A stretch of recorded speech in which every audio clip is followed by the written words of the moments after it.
Shalom, shalom saudara. Puji nama Tuhan, sore hari ini kita akan belajar tentang sebuah kehidupan yang terjadi pada masa Hagai, saudara. Ya, siapa itu Hagai? Ya, siapakah itu Hagai? Hagai, next. Ya. Hagai itu kalau kita lihat ada dalam salah satu kitab di dalam kitab suci kita. Dan kitab Hagai itu merupakan kitab termasuk salah satu kitab yang paling pendek, saudara.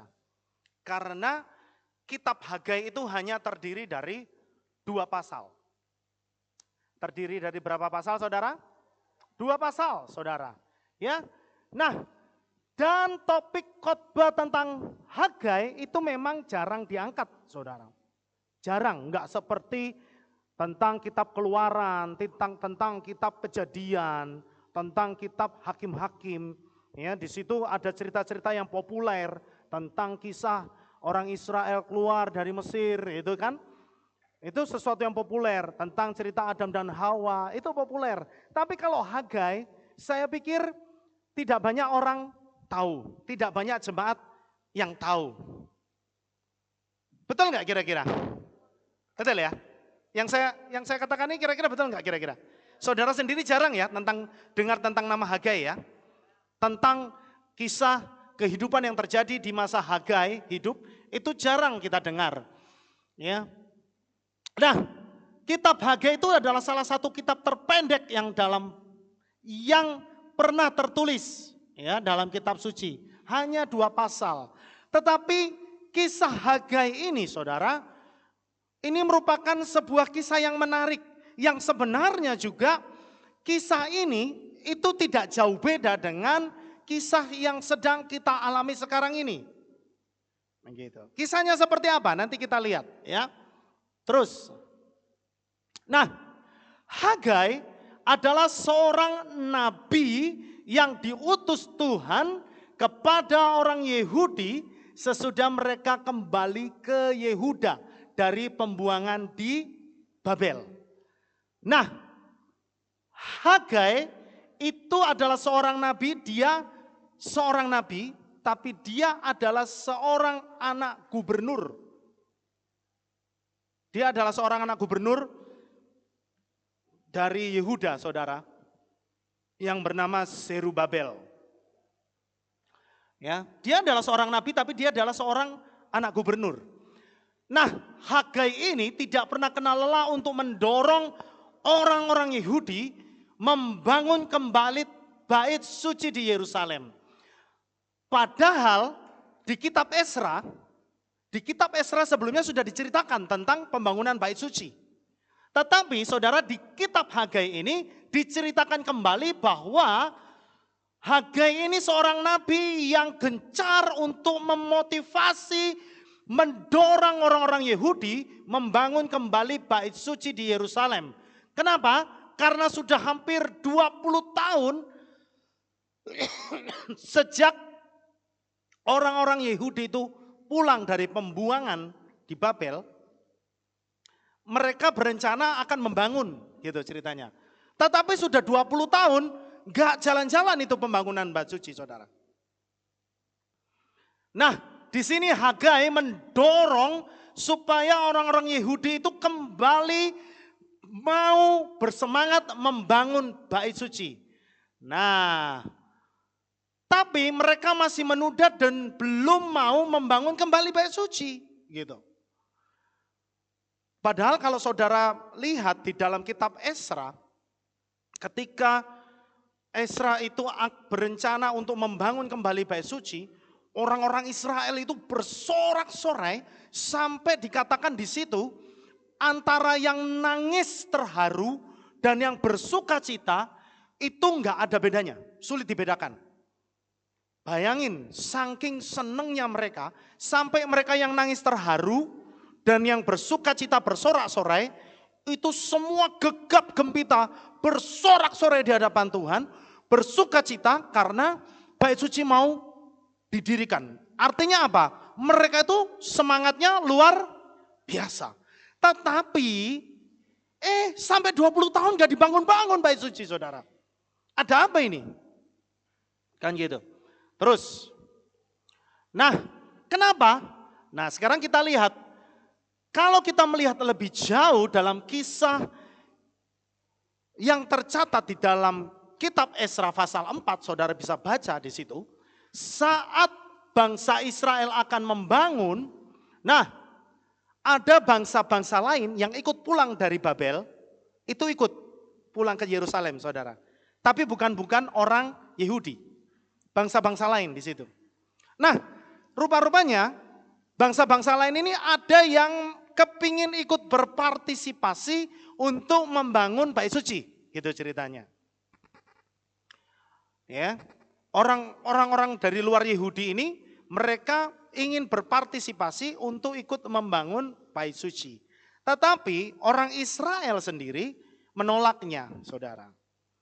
Dia bilang, itu bukan urusanmu, mengenai bait suci itu adalah urusan kami.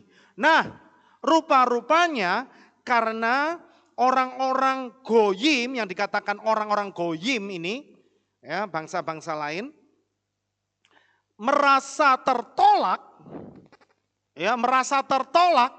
maka apa yang terjadi, saudara?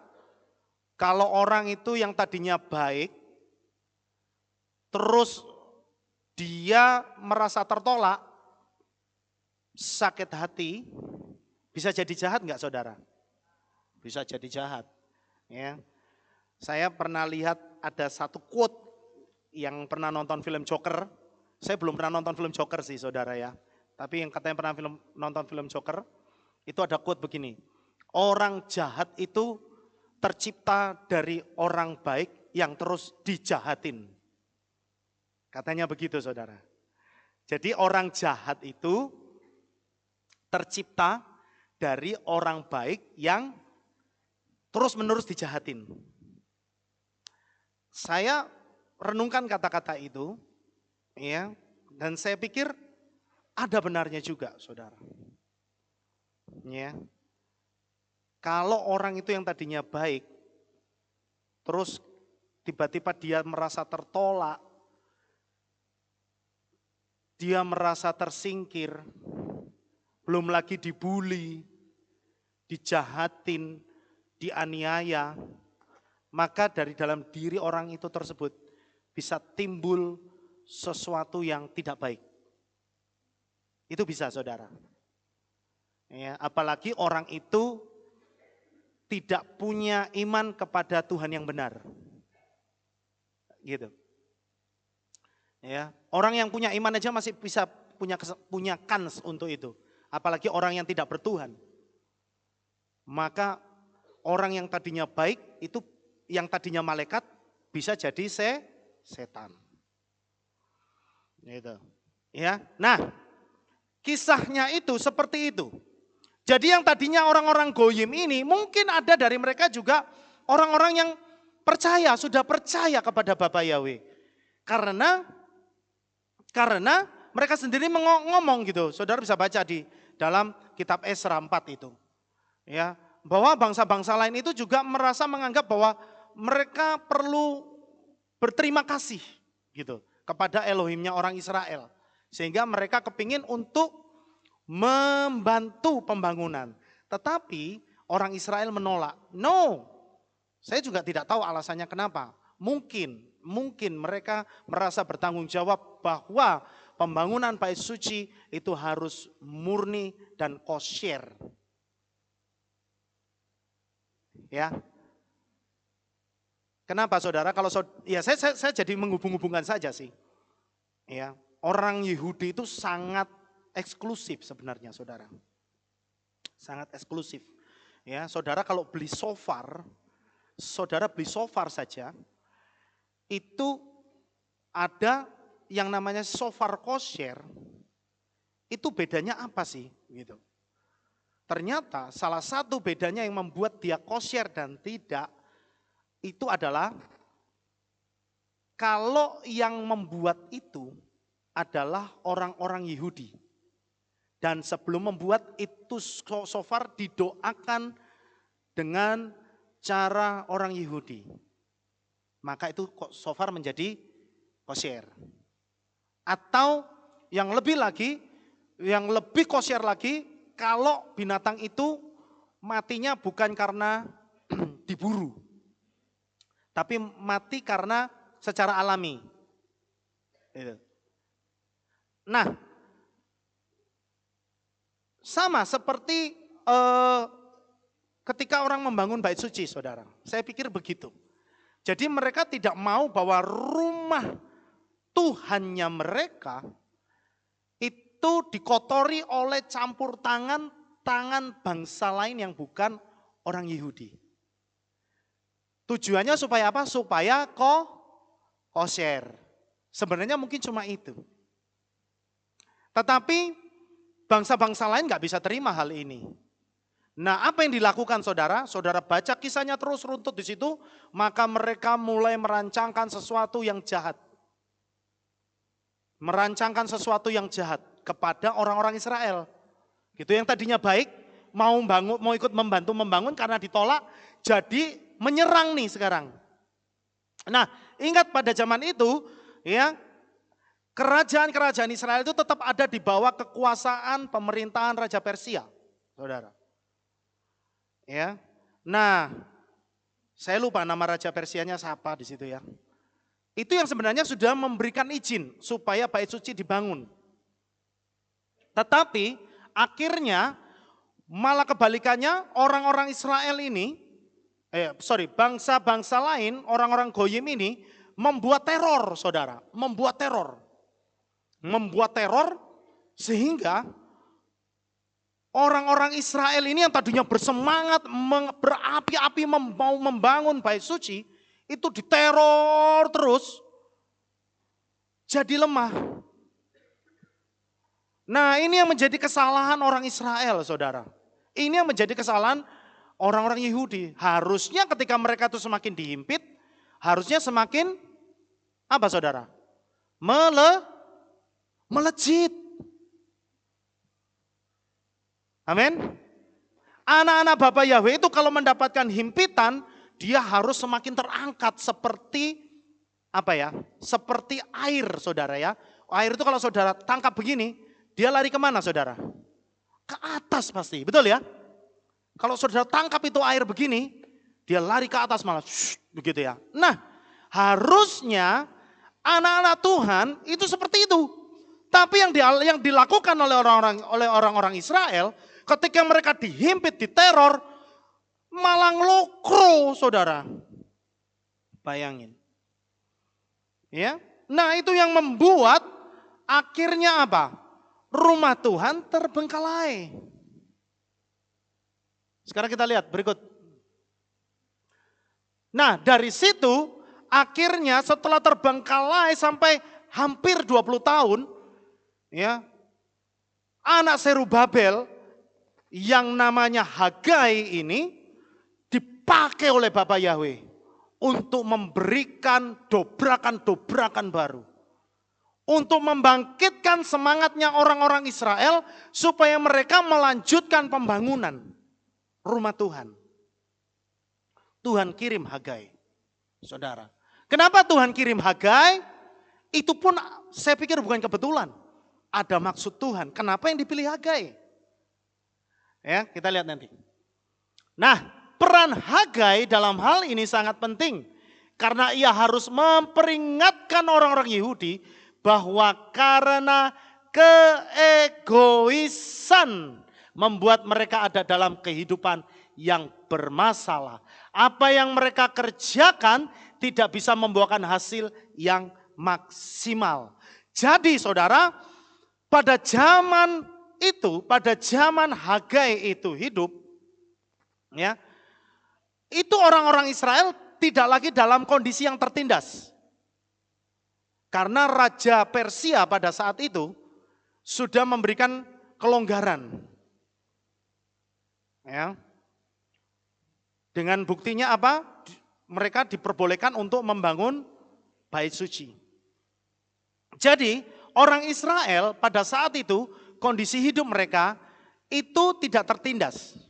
Tetapi dalam keadaan yang seperti itu, mungkin mereka dalam kondisi yang enak, akhirnya mereka mulai tidak butuh Tuhan.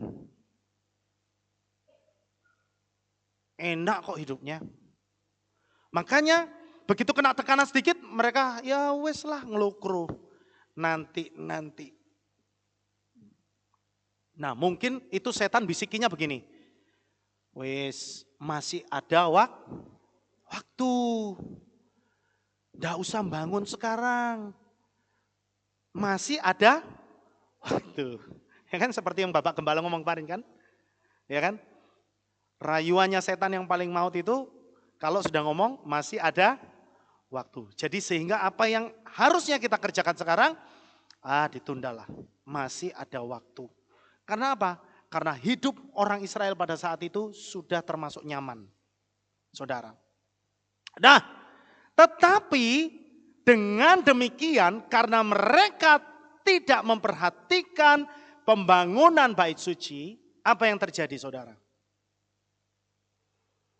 Maka tidak ada berkat yang berlimpah untuk mereka.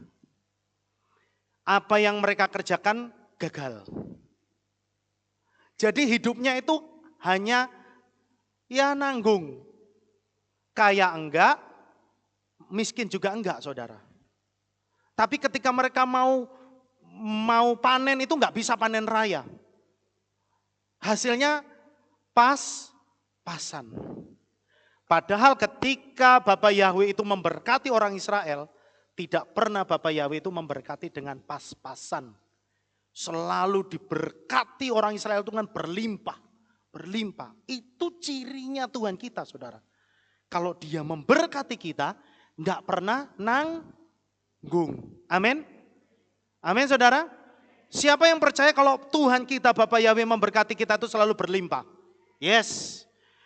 Nah, tetapi yang dihadapi oleh orang Israel, orang-orang Yahudi saat itu adalah mereka itu cuma hidup pas-pasan.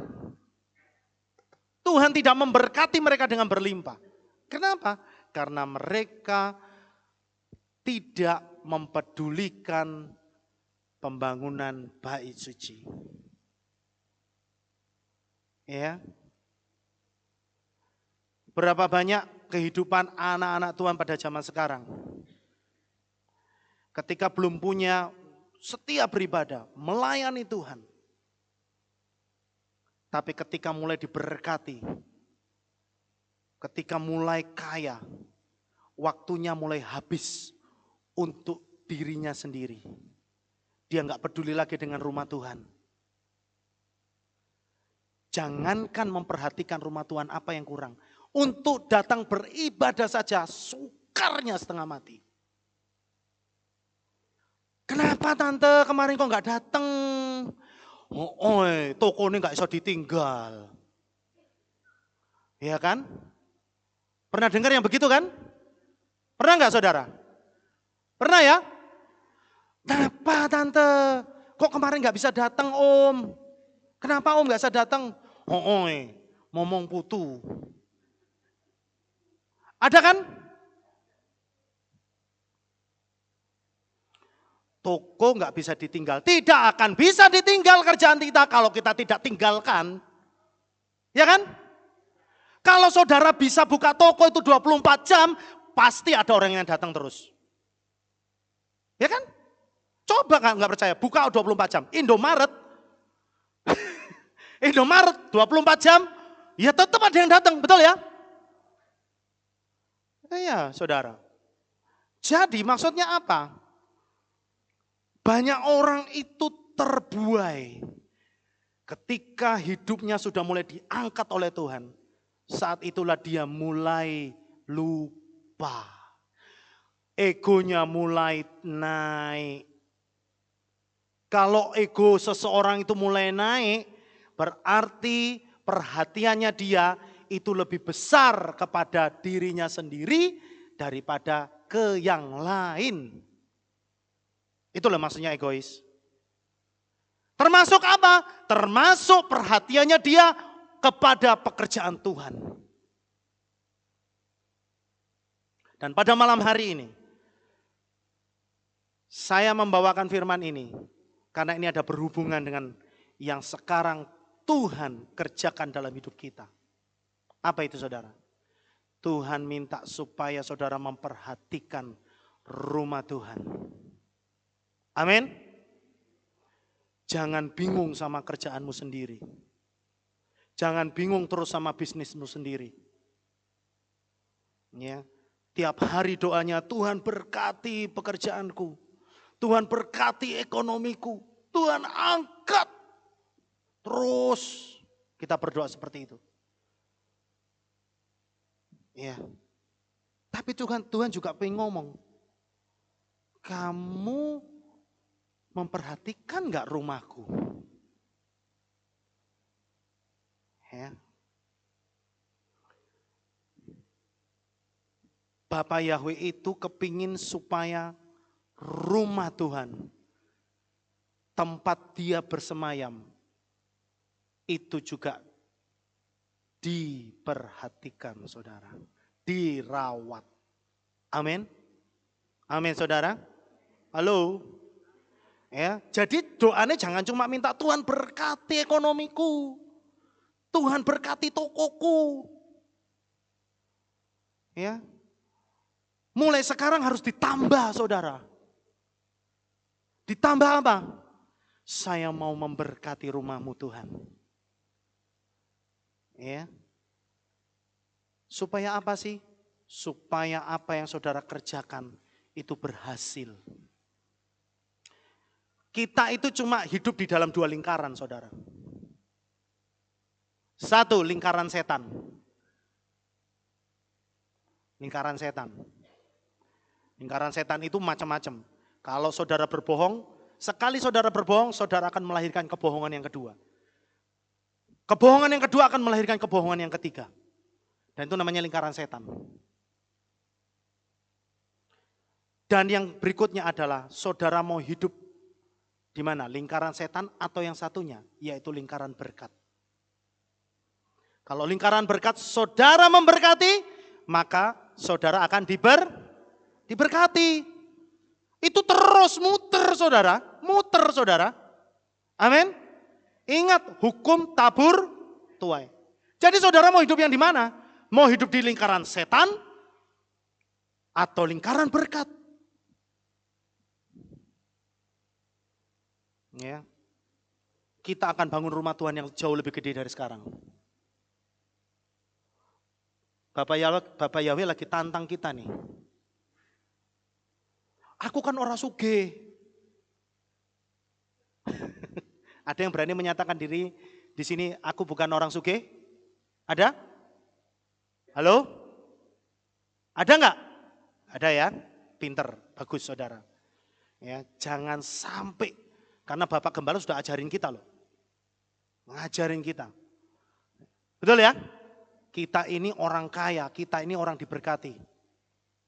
Amin. Tuhan tantang nih orang-orang kaya di sini. Semua orang kaya kan? Semua orang kaya?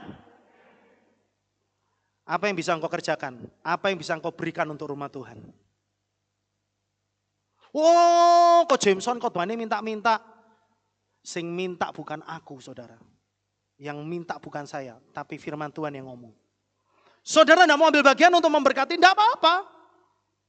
Yang ambil bagian dapat berkat. Yang ambil bagian lebih banyak, dapat berkat lebih banyak. Cuma itu. Ya, amin. Ya. Jadi jangan salah paham saudara. Saya katakan, kalau Tuhan mau memberkati rumahnya, tanpa ada kita pun bisa jadi enggak? Bisa. Ya, bukan berarti terus saya ngomong begini terus minta-minta, enggak. Saya justru mengingatkan kembali kepada kita semua supaya untuk kita ambil bagian karena Bapak Yahweh lagi mau bagi jatah berkat. Amin. Halo. Saudara masih ngikuti saya apa sudah? Duduknya kalau sudah tadinya begini kan? Wah. Khotbah setengah jam sudah mulai agak miring nih. 45 menit sudah begini. Ya. Saudara, ini waktunya. Kita lihat berikutnya. Ada beberapa hal yang, coba sebelumnya. Ada beberapa hal yang perlu kita pelajari dari peristiwa yang tercatat dalam kitab Hagai ini. Ada yang perlu kita lihat dan pelajari saudara. Apa itu? Satu, kita harus belajar tentang skala prioritas. Tahu saudara skala prioritas? Skala prioritas itu maksudnya adalah saudara harus tahu nih mana yang penting, mana yang mendesak.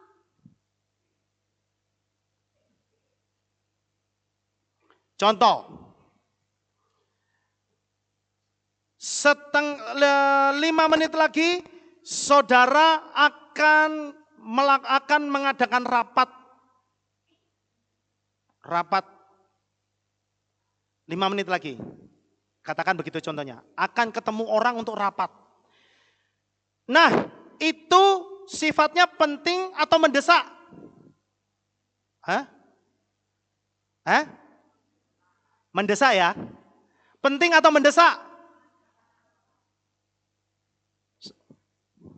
Oke, mendesak ya. Nah, 5 menit nih. 5 menit sebelum, ternyata 5 menit sebelum meeting, sebelum rapat, saudara kebelet pup. Sekarang saya tanya, kebelet pup itu penting atau mendesak? Oh, diwale-wale. Saudara harus bisa bedakan nih. Ceritanya 5 menit lagi saudara akan ketemu orang. Ketemu Jokowi nih. Oh, presiden. Kurang penting kayak apa? Penting toh? Tapi 5 menit sebelumnya, dalam waktu 5 menit ini saudara kebelet pup. Yang penting dan yang mendesak yang mana?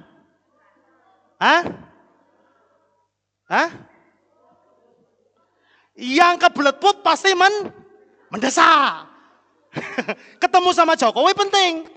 Tapi maaf, saya pakai bahasa kepesing, itu mendesak. Betul ya? Nah, itu loh maksudnya. Harus bisa bedakan antara yang penting dan mendesak. Bayangin kalau saudara itu dibalak-balik. Saudara ketemu Jokowi sambil ngempet. Wah, ya kan? Kepesing tetap mendesak. Nah, skala itu kalau kita ngomong tentang skala prioritas. Saudara, bangsa Israel saat itu dalam kondisi yang cukup baik. Artinya tidak dalam kondisi terjajah. Namun mereka tidak bisa menikmati hidup berkelimpahan karena apa yang mereka usahakan selalu gagal. Itulah sebabnya Tuhan ingin memulihkan keadaan orang Israel dengan mulai menata skala prioritas mereka. Nah, bagi mereka hidup mereka itu lebih penting daripada membangun bait suci.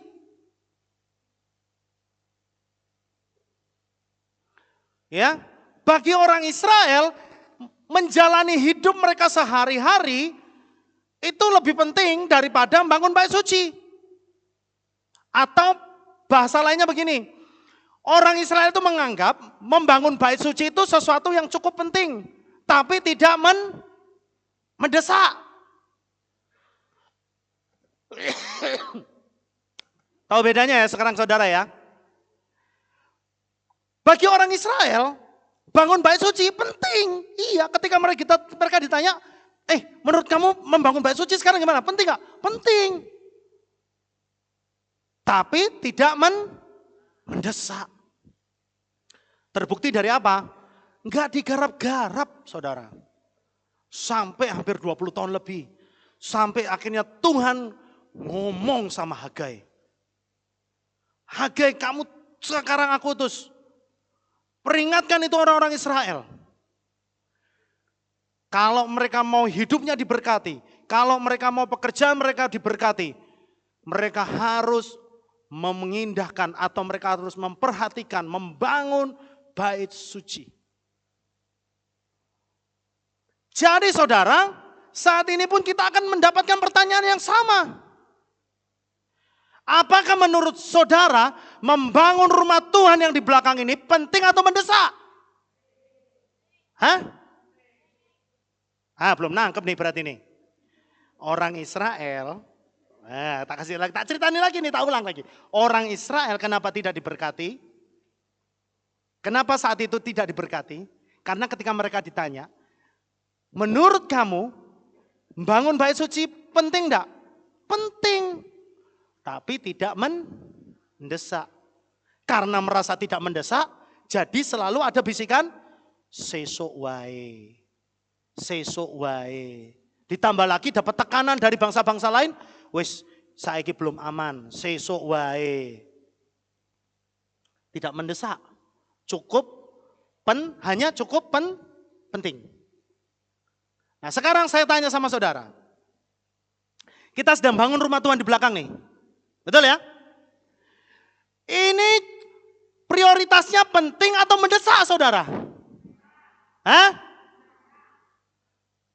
Penting atau mendesak? Mendesak.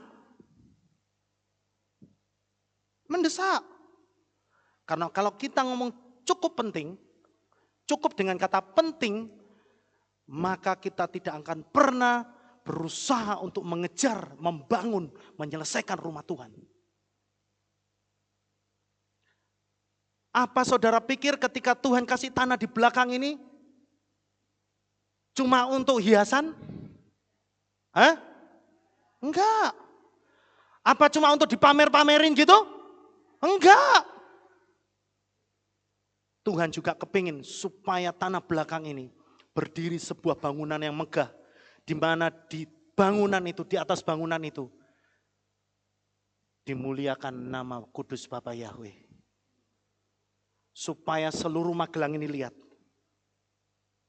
Ya, supaya seluruh Magelang ini lihat bahwa nama Yahweh itu adalah nama yang paling hebat.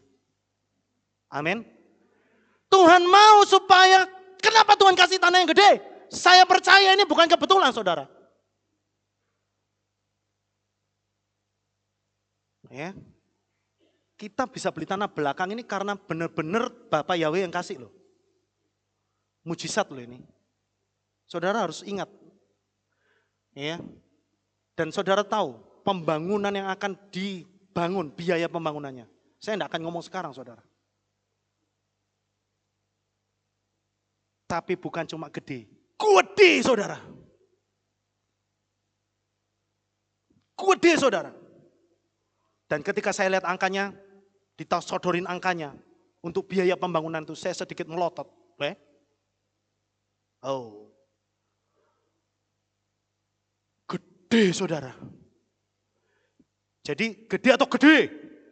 Gede. Tapi aku ingat lagi. Bapakku jauh lebih gede. Ya, kenapa saya ngomong, oh bapakku jauh lebih gede? Soalnya apa? Kenapa soalnya? Karena aku percaya kalau Bapak Yahweh yang memulai, Dia yang akan menyelesaikannya dengan sempurna. Amin. Itulah sebabnya saudara, ya, saya menghimbau kepada seluruh pelayan Tuhan, seluruh pengurus yang ada. Pada tanggal, saya lupa tanggal berapa? 21 ya, hari Senin itu ya. Kita akan ada doa di belakang, doa profetik. Ya, bersama dengan Bapak Gembala. Untuk apa? Untuk kita benar-benar patok ini tanah dan memberkati ini tanah. Ya. Dari awal kita sudah melibatkan Tuhan. Maka dalam perjalanannya pun kita tidak akan pernah bisa lepas dari tangannya Bapak Yahweh sendiri. Bukan dengan kuat dan gagah kita. Bukan dengan kekayaan kita yang kita andalkan. Tapi hanya murni dari mujizat tangan Bapak Yahweh. Dan itu bisa lewat saudara. Tuhan pakai. Amin. Siapa yang mau dipakai oleh Bapak Yahweh jadi saluran berkat? Nah, saudara harus berdoa, Tuhan, jangan cuma si itu. Tapi pakai saya Tuhan, saya juga kepingin jadi saluran berkat. Amin. Kalau saudara bisa kasih 100 juta, berarti saya percaya, Tuhan berarti sebelumnya sudah memberkati saudara, paling tidak 10 kali lipat. dari yang saudara berikan. Benar gak? Benar gak? Ya kan? Jadi saudara malam hari ini doanya dirubah. Bapak Yahweh, saya kepingin ikut membangun rumah-Mu. Jadikan saya saluran berkat-Mu. Amin saudara. Kalau saudara kasih 10 juta, berarti paling tidak Tuhan berkati saudara itu 100 juta. Amin. Tuhan saudara kasih 1 juta, berarti Tuhan sudah berkati saudara 10 juta. Saudara kasih 1.000 rupiah, berarti paling tidak Tuhan sudah kasih saudara 10.000 rupiah. Amin.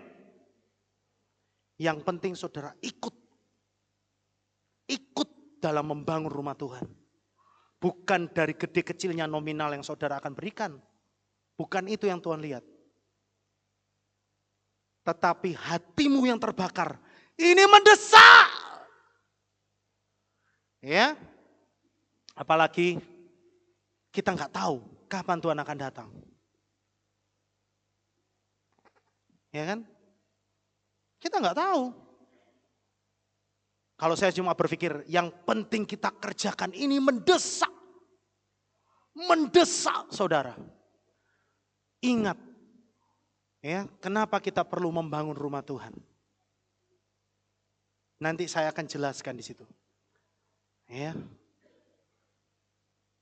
Kenapa Salomo itu dikatakan sebagai seorang dipakai oleh Bapak Yahweh menjadi seorang raja yang paling gede. Sebelum dan sesudahnya sudah tidak ada lagi. Kenapa? Nanti saya akan jelaskan. Ya, 1 skala prioritas. Sekarang saudara harus punya skala prioritas. Yang saudara harus utamakan adalah saudara harus mulai terlibat memperhatikan pekerjaan Tuhan. Mau saudara? Mau bisnismu diberkati? Mau usahamu diberkati? Mau keluargamu diberkati? Saudara mulai berikan prioritas buat pekerjaan Tuhan. Ya, terus. Nah, ini mengingatkan kita tentang keadaan kita sekarang. Banyak kegagalan-kegagalan yang dialami, sudah berusaha tapi tidak berhasil. Kenapa? Ya itu tadi karena kita kurang memperhatikan pekerjaan Tuhan. Terus. Nomor 2. Bapak Yahweh, ya kenapa Tuhan kepingin supaya rumahnya itu diperhatikan? Karena Bapak Yahweh itu selalu kepingin tinggal di tengah umatnya dalam kemuliaan yang kudus. Karena Bapak Yahweh itu selalu kepingin tinggal bersama dengan kita, saudara. Ya, nah, Bapak Yahweh itu memiliki kerinduan supaya umat Israel memberi tempat yang terbaik buat Bapak Yahweh. Bukan hanya tempat yang baik, tapi tempat yang terbaik. Tapi ini malah terbengkalai. Bagaimana enggak sedih? Gitu loh hati Tuhan. Bagaimana hati Tuhan tidak sedih, saudara? Ya, terus. Berapa banyak dari kita umat Tuhan cukup puas dengan memberi yang baik, bukan yang terbaik. Ya. Ya ini saya memberikan contoh kalau memberi persembahan, usahakan nominalnya bukan yang terkecil, tapi usahakan yang terbesar. Kalau saudara punya, berikan yang terbesar. Yang saudara anggap paling besar. Ya. Dalam artian ini saya tidak harus ngomong, oh kasih ya harus kalau persembahan itu yang 100.000. Enggak, bukan begitu. Sesuai dengan kemampuan kita masing-masing. Amin. Ya. Tapi jangan kasih kayak seperti saudara ngasih ke tukang parkir, maaf. Ya. Kalau saudara ngasih ke tukang parkir segitu, saudara ngasih ke Tuhan yang sama, aduh, ambles hati Tuhan. Berarti persembahan buat tukang parkir dan persembahan buat Tuhan itu sama. No. Kasih yang terbaik. Ya. Kalau saudara kasih persembahan buat Tuhan, umpama dalam bentuk uang, kalau bisa uangnya itu dilihat, jangan sampai yang sudah membrodol, sing dikasih ke sing itu. Sing sudah disambung sama isolasi. Wah, sambungnya bukan sekali saudara, 4. Jadi duitnya wis protol itu, suambung 4, itu yang dikasih. Jangan ya. Jangan. Kasih kalau bisa yang baru keluar dari bank itu loh. Kinyis-kinyis. Ya kan? Kinyis-kinyis. Wah itu Tuhan senang saudara. Ya. Terus. Nah. Kenapa yang saya katakan tadi? Kenapa Tuhan nyuruh Hagai? Kenapa Tuhan mengutus nabi yang namanya Hagai? Ada maksudnya. Kalau Bapak Yahweh nyuruh itu enggak cuma sembarangan dia pilih orang. Ada maksudnya. Nama Hagai, ya, nama Hagai itu terdiri dari huruf Het, Gimel dan Yod. Hagai, gitu ya, Hagai, gitu ya. Nah, nama Hagai itu artinya pesta. Hagai itu artinya apa, saudara? Pesta atau khidmat. Nah, akar kata Hagai itu adalah Hagak, yang artinya pesta. Hagak itu sama dengan Hagiah, sama dengan Hagai. Nah sekarang kita lihat. Terus. Nah menurut Jones Dictionary of Old Testament Proper Names. Menjelaskan, itu buku dictionary ya, namanya Jones Dictionary of Old Testament Proper Names. Menjelaskan bahwa kata Hagai adalah bentuk lain dari Hagiah. Kata Hagai itu bentuk lain dari Hagiah. Hagiah, ya, Hagiah, kata Hagiah itu memiliki unsur Yod, huruf Yod. Ingat, kita selalu, saya pernah dulu kasih tahu kepada saudara kalau Yod itu mewakili kata apa? Kata apa? Yod itu selalu mengarah kepada kata Yahweh. Ya. Kata Yod itu selalu mengarah kepada Yahweh. Ya. Nah, yang selanjutnya adalah bentuk singkatan dari tetragramaton Yod Hewohe atau Yahweh. Oleh karena itu, ya, menurut dictionary, buku dictionary Jones itu menerjemahkan kata Hagai itu dengan Festival of the Lord. Artinya apa? Pestanya Tuhan. Nah, hubungannya apa saudara dengan pembangunan bait suci? Saudara tahu nggak konsepnya ketika kita itu beribadah? Konsepnya ketika kita beribadah, tak kasih tahu saudara. Konsepnya ketika kita beribadah, itu adalah konsep pesta. Sampai sini saudara paham? Konsepnya ketika Tuhan itu bersemayam di atas puji-pujian kita, bersemayam di dalam rumahnya yang kudus, bersemayam di dalam bait sucinya, itu konsepnya adalah pesta. Orang kalau datang ke pesta, dia pasti pakai pakaian yang terbaik. Dia pasti mandi, bersih badannya. Betul ya? Orang yang datang ke pesta itu kebanyakan pasti hatinya sukacita. Kalau orang datang ke pesta tapi sambil gurundel-gurundel gitu, enak gak saudara? Saudara kedatangan tamu, saudara sebagai tuan pesta, saudara kedatangan tamu, tamunya datang ke pesta saudara sambil gurundel-gurundel. Enak gak saudara? Gak enak, ya kan?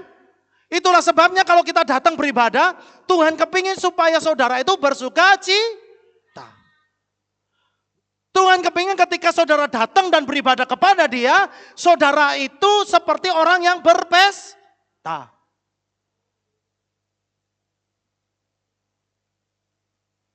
Tuhan Yesus sungguh baik. Tapi nyanyi, Tuhan Yesus sungguh baik. Wah, Weli iki gak ngena iki, kok ngatek terus iki. Sambil gutun dulu ya.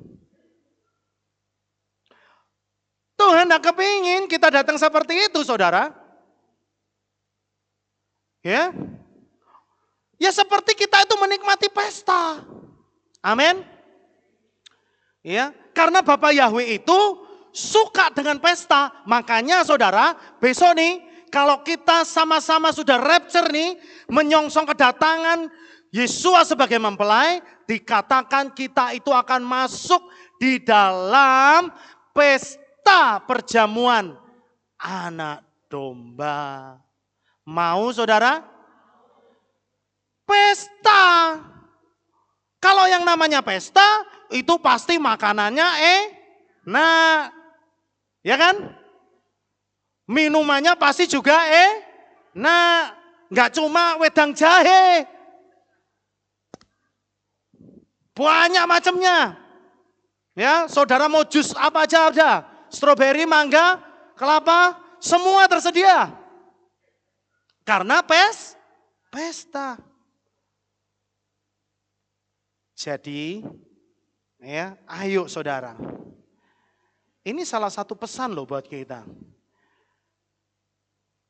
Semakin sungguh-sungguh setia sama Bapak Yahweh. Amin. Datang ibadah dengan sukacita, bukan cuma rutinitas. Ya, pemimpin pujian aja, ayo kita menari. Saudara cuma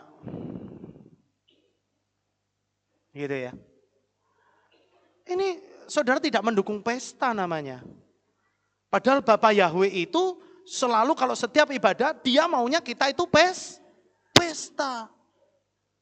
Pesta rohani saudara.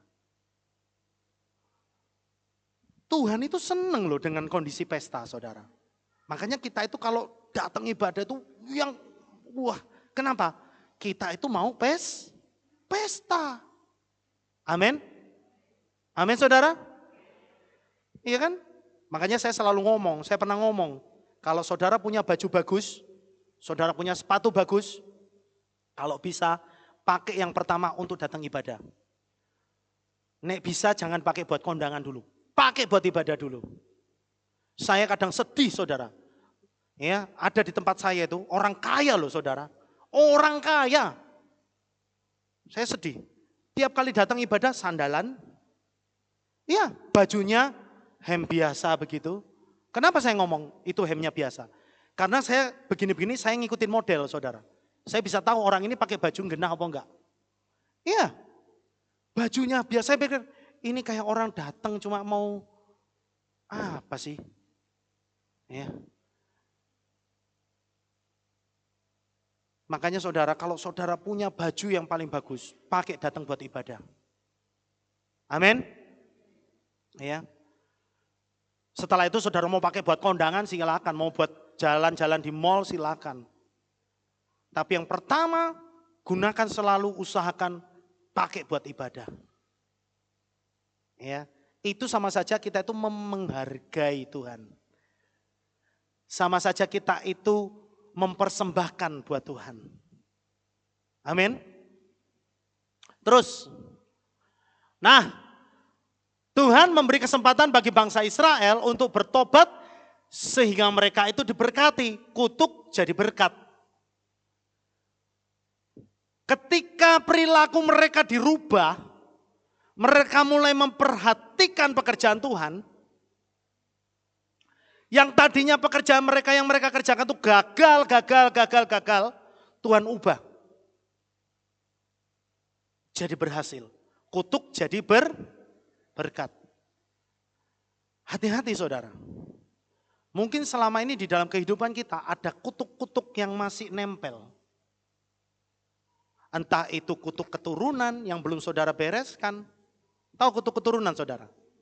Kutuk keturunan itu mungkin dulu orang tua saudara pernah ngomong atau pernah berucap atau pernah ngomong sama saudara. Pokoknya yang sifatnya itu enggak baik. Biasa kan orang-orang dulu itu selalu ngomongnya kan sembarangan ya. Itu mungkin karena mereka nggak ngerti. Dan itu terbawa sampai gede saudara. Terbawa, kutuk itu nempel. Nah itu harus dipatahkan. Kadang-kadang kita nggak ngerti gitu. Ya, ada kutuk-kutuk yang masih nempel. Entah itu lewat omongan kita, entah lewat orang-orang yang ngerasani kita. Sehingga apa? Apa yang kita kerjakan selalu gagal. Karena kutuknya masih nempel. Nah itulah sebabnya saudara, ya, kutuk itu bisa terlepas. Satu, ya tentu dengan doa pelepasan. Kedua, dengan kita mulai mengembalikan persepuluhan. Yang ketiga, saudara harus mau memperhatikan pekerjaan Tuhan. Saudara tidak bisa kasih duit, kasih tenaga saudara. Saudara tidak bisa kasih tenaga saudara, kasih pikiran saudara. Ayo, ada alasan enggak untuk tidak kasih sama Tuhan? Aku ora iso apa-apa. Ya jadi mayat hidup saudara. Itu enggak bisa apa-apa. Mau saudara kayak gitu? Enggak ada yang mau kan? Karena setiap orang, setiap manusia yang Tuhan ciptakan, itu pasti Tuhan kasih kelebihan. Amin. Jadi enggak ada yang namanya sebenarnya jemaat itu nganggur, enggak melayani itu enggak ada. Enggak ada alasan. Saudara enggak bisa kasih duit, saudara kasih tenaga. Saudara enggak bisa kasih tenaga, saudara kasih pikiran. Itu yang namanya talenta yang Tuhan percayakan kepada saudara harus dikerjakan. Amin. Amin. Ya. Nah, dalam hal ini fokusnya adalah supaya kita itu mulai memperhatikan pekerjaan Tuhan. Saya ingatkan kembali saudara, ayo. Ya, ayo. Dan Bapak Gembala ini sudah kasih teladan loh sama kita. Ya, seluruh persembahan yang ada tidak pernah diambil. Semua full untuk pekerjaan Tuhan. Ya. Nah, sekarang giliran kita sekarang mulai mikir nih. Ya. Pembangunan rumah Bapak Yawi di belakang ini. Penting atau mendesak saudara? Hah? Mendesak. Tanamkan itu di dalam hati dan pikiran kita. Mendesak. Ya. Mendesak saudara. Next. Nomor 4, poin yang terakhir. Jika Tuhan punya mau, maka segala sesuatu itu pasti dipersiapkan. Ya. Makanya saya tadi ngomong, kalau saudara ngomong, saudara mungkin berpikir bahwa khotbah saya ini tujuannya untuk minta-minta, itu salah. Karena tanpa tangan siapapun, tanpa tangan saya, tanpa tangan saudara, rumah Tuhan ini tetap bisa dibangun. Betul ya? Tapi kalau kita tidak mau ambil bagian, kita yang rugi. Gitu loh maksudnya. Iya kan? Kalau kita tidak mau ambil bagian di dalam pembangunan rumah Tuhan ini, kita yang rugi. Karena apa? Karena itu membuat hati Tuhan sedih. Tuhan itu kepingin supaya rumahnya dibangun. Tujuannya apa? Supaya dia kumpul sama kita. Supaya dia bisa berpesta sama kita. Gitu loh saudara. Tuhan itu suka pesta. Gitu loh. Makanya di surga sana, di Samayim sana, saya percaya tidak pernah sepi. Kenapa? Ada miliaran malaikat yang bikin puji-pujian, bikin pesta puji-pujian. Itu diciptakan oleh Bapak Yahweh memang supaya seperti itu, supaya rame. Nek surgane nyenyet, ya enggak asik saudara. Betul ya?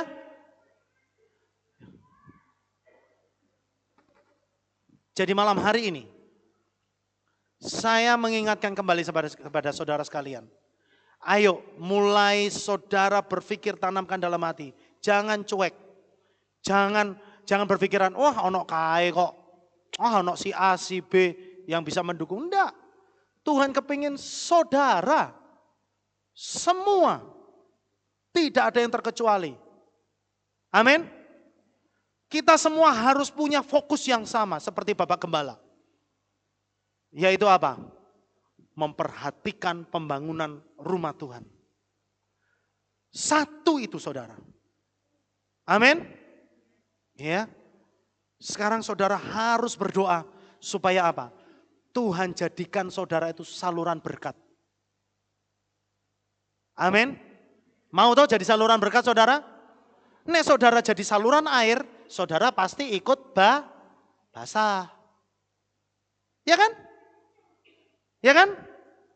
Kalau saudara itu minta kepingin jadi saluran berkat, pasti saudara kecipratan. Ya. Amin saudara. Ya. Makanya saya ngomong, kalau melayani Tuhan itu, kalau saudara dikasih Tuhan, dikasih kepercayaan sama Tuhan untuk melayani Tuhan, ojo hitung-hitungan. Kenapa? Ya, mesti kamu itu diberkati. Tuhan itu tidak pernah hutang. Amin. Ya. Apalagi kita yang melayani mungkin ya, ada yang pelayanan di mimbar sini. Sudah mulai Tuhan pakai jadi hebat, mulai dipakai main di luar. Dan mulai ketika main di luar sudah mulai prioritasnya mulai hilang. Ya, saya banyak berpesan ini, biasanya sama anak-anak pemain musik. Ya, saya selalu ngomong sama anak-anak pemain musik. Kamu dipakai Tuhan dilahirkan di sini jadi hebat main musik. Jangan lupa, prioritas utamamu adalah kembalikan buat pelayanan. Jangan sampai gara-gara kamu ngeband di luar, kamu mulai mengganti-ganti pelayanan, Tuhan bisa cabut habis kamu. Ya.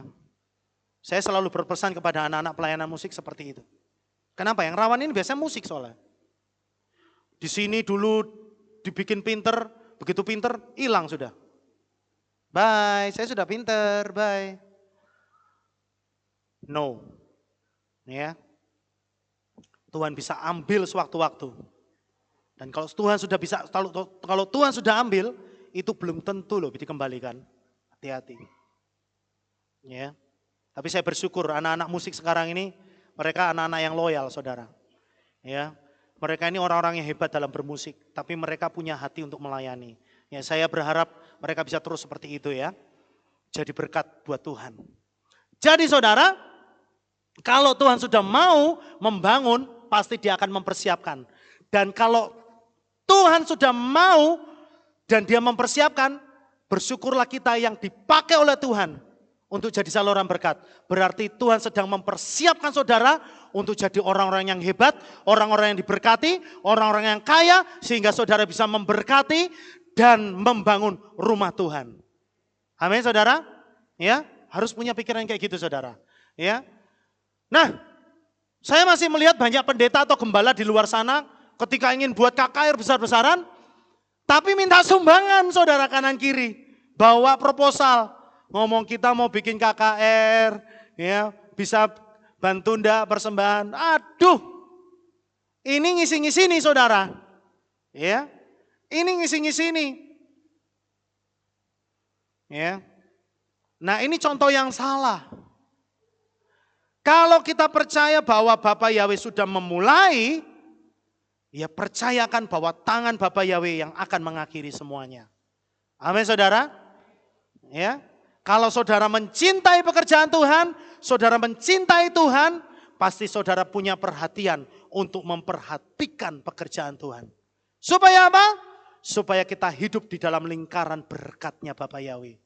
Mau saudara? Jadi malam hari ini, saya mengingatkan kembali bagi semua jemaat yang ada di tempat ini. Saudara, ayo kita berlomba-lomba ya, supaya kita itu membangun pekerjaan Tuhan, membangun rumah Tuhan. Kita sama-sama bergotong royong, bergandengan tangan. Bapak, sesuatu yang berat itu kita pikul bersama. Saya percaya, mau seberat apapun tantangan yang di depan, kalau kita pikul bersama dengan Bapa Yahweh, pasti beres saudara. Amin. Ketika saudara mau melakukan itu, percayalah, saudara hidup di dalam lingkungan berkat, di dalam lingkaran berkat. Ya, saya ajak saudara kembali, ayo kita sama-sama sekarang ini terus berdoa untuk visinya Bapak Gembala kita, ya, supaya ada rumah Tuhan, rumah Bapa Yahweh yang berdiri. Bahkan kalau saudara tahu nih, ya, satu saat nanti saya akan tunjukkan gambarnya kalau sudah jadi, saudara. Kehilat kita nih, menurut saya nih, itu akan jadi memang kehilat yang paling keren Semagelang, saudara. Ya, kehilat paling gede dan kehilat paling keren. Karena saya sudah lihat gambarnya sekilas. Wow.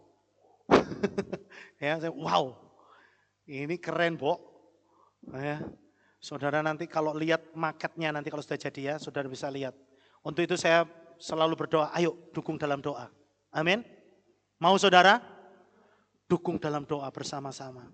Supaya benar-benar apa yang menjadi visinya Bapak Gembala kita, menjadi visi kita bersama. Ya. Dan nama Bapak Yahweh dipermuliakan. Amin buat firman Tuhan. Bapak Yahweh memberkati saudara sekalian. Yuk sama-sama kita berdoa. Terima kasih Bapak Yahweh. Malam hari ini Tuhan biarlah kami belajar dari kehidupan Hagai. Bapak Yahweh, kami mau Tuhan Kau pakai untuk kami menjadi saluran berkat-Mu Tuhan. Kami mau memperhatikan rumah-Mu ya Bapak. Karena Engkau mencintai kami, Engkau ingin tinggal bersama-sama dengan kami Bapak Yahweh. Di dalam rumah kudus-Mu Bapak. Oleh sebab itu Tuhan, pakai kami Bapak Yahweh. Siapapun kami, apapun pekerjaan kami Tuhan. Kami ingin Tuhan Engkau pakai kami menjadi saluran berkat-Mu Bapak. Jadikan kami orang-orang yang dapat memberkati pekerjaan-Mu Tuhan. Sehingga kami Tuhan hidup di dalam berkat-berkat-Mu yang dahsyat Bapak. Terima kasih Tuhan, terima kasih. Biarlah Engkau tanamkan firman-Mu di dalam hati kami Bapa. Kami mau menyenangkan hati-Mu lewat apa yang kami punya Bapa. Kami mau melayani Engkau Tuhan lewat apa yang kami miliki. Supaya nama-Mu tetap ditinggikan. Supaya nama-Mu tetap dipermuliakan untuk selama-lamanya. Di dalam nama Adonai Yeshua HaMashiach kami mengucap syukur dan berdoa sama-sama kita katakan. Amin. Baik saudara, kita akan mendengarkan pengumuman. Shalom, berjumpa kembali dalam Aleph Tau Breaking News. Berikut kami sampaikan pengumuman minggu ini. Berita Lelayu telah berpulang ke rumah Bapak Yahweh, Ibu Sriana, istri dari Bapak Mulyono, Aser dan Diesel, usia 65 tahun, meninggal pada hari Senin 7 Februari 2022 pukul 19.55 waktu Indonesia Barat. Telah dilaksanakan upacara tutup peti pada hari Selasa 8 Februari 2022 pukul 18 waktu Indonesia Barat dan telah dimakamkan pada hari Rabu 9 Februari 2022 pukul 9.30 waktu Indonesia Barat di TPU Giri Loyo dan dipimpin oleh Bapak Gembala Lukas Sutrisno. Info doa. Kami mengajak seluruh pengurus dan pelayan Tuhan untuk mengikuti doa profetik pembangunan Kehilat baru dengan tema Unity of Fire pada hari Senin 21 Februari 2022 di Tanah Pembangunan Kehilat. Ada perjamuan kasih dan dimohon membawa makanan atau minuman untuk dikonsumsi bersama. Demikian pengumuman minggu ini. Sampai jumpa di ibadah selanjutnya. Bapak Yahweh memberkati. Ya, itu tadi pengumumannya saudara. Sedikit saya menambahkan tentang Unity of Fire, doa profetik yang ada di belakang. Sekali lagi mungkin saudara ada yang para pelayan Tuhan dan pengurus di tempat ini yang tidak hadir saat ini, tapi saudara ada di rumah, saudara sedang menonton acara live streaming ini. Saya sekali lagi mengajak seluruh pengurus dan seluruh pelayan Tuhan untuk kita sama-sama berdoa. Kenapa ini saya katakan penting saudara? Penting ya. Kenapa? Kenapa namanya Unity of Fire? Unity itu kesatuan. Fire itu menandakan sesuatu yang sifatnya spirit, yang hidup, yang membara. Ya. Nah, saya kepingin supaya antara pengurus dan seluruh pelayan Tuhan itu dipersatukan kembali. Ya, memiliki spirit yang menyala-nyala. Untuk apa? Kenapa ada di belakang? Kenapa kita bikin di belakang, saudara? Ya, dengan api unggun nanti. Supaya di situ kita bisa melakukan profetik secara iman, saudara. Ya, kita menduduki tanah belakang itu untuk mematok supaya apa? Satu, kita bikin pembentengan.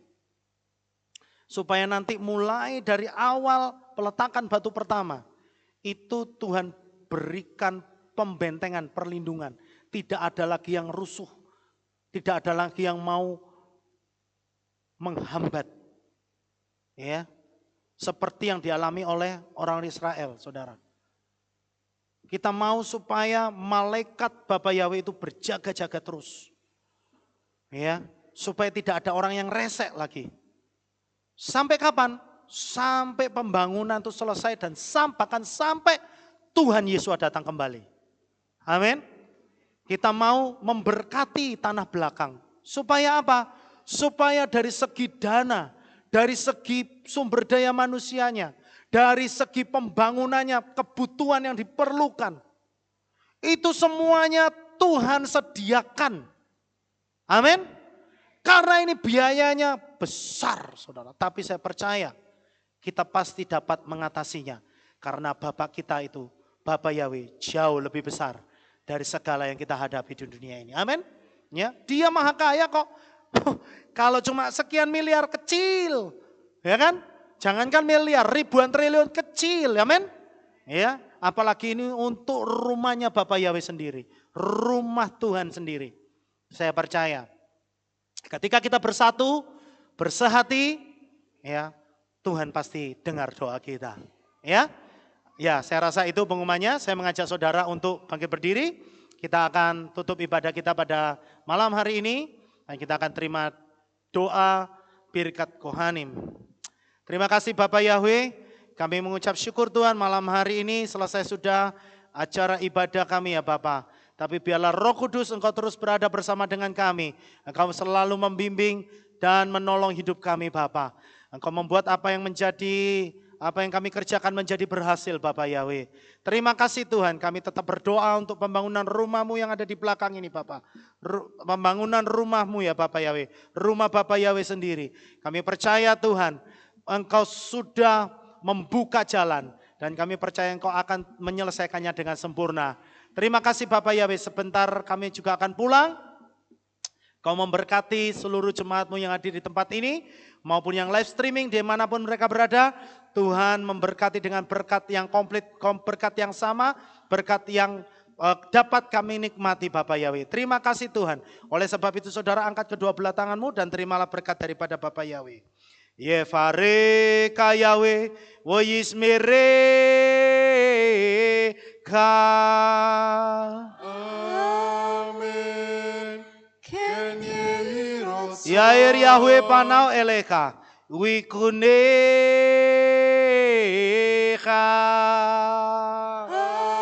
Amen.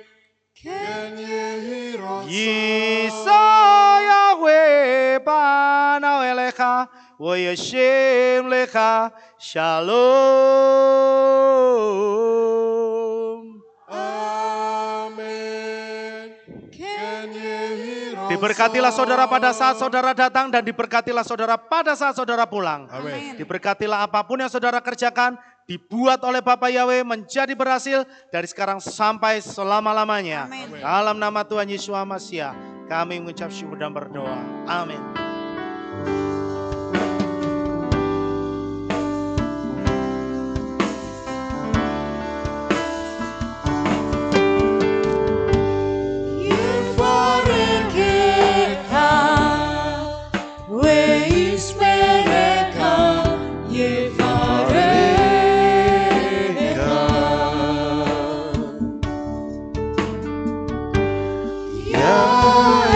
Yahweh,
Eis mereka mereka. Selamat pulang Bapak Yahweh memberkati kita semuanya. Dikala ku berdoa, teringat kamu, jauh mata memandang, juga ada kamu. Karena besar kasih-Nya, kita dijadikannya satu dalam keluarga besar Yesus Tuhan. Dikala ku berdoa, teringat kamu, jauh mata memandang, juga ada kamu. Karena besar kasih-Nya, kita dijadikannya satu dalam keluarga besar Yesus Tuhan. Senyum dan air matamu dalam kasih Yesus, berpisah bertemu lagi. Senyum dan air matamu dalam kasih Yesus, berpisah untuk bertemu lagi.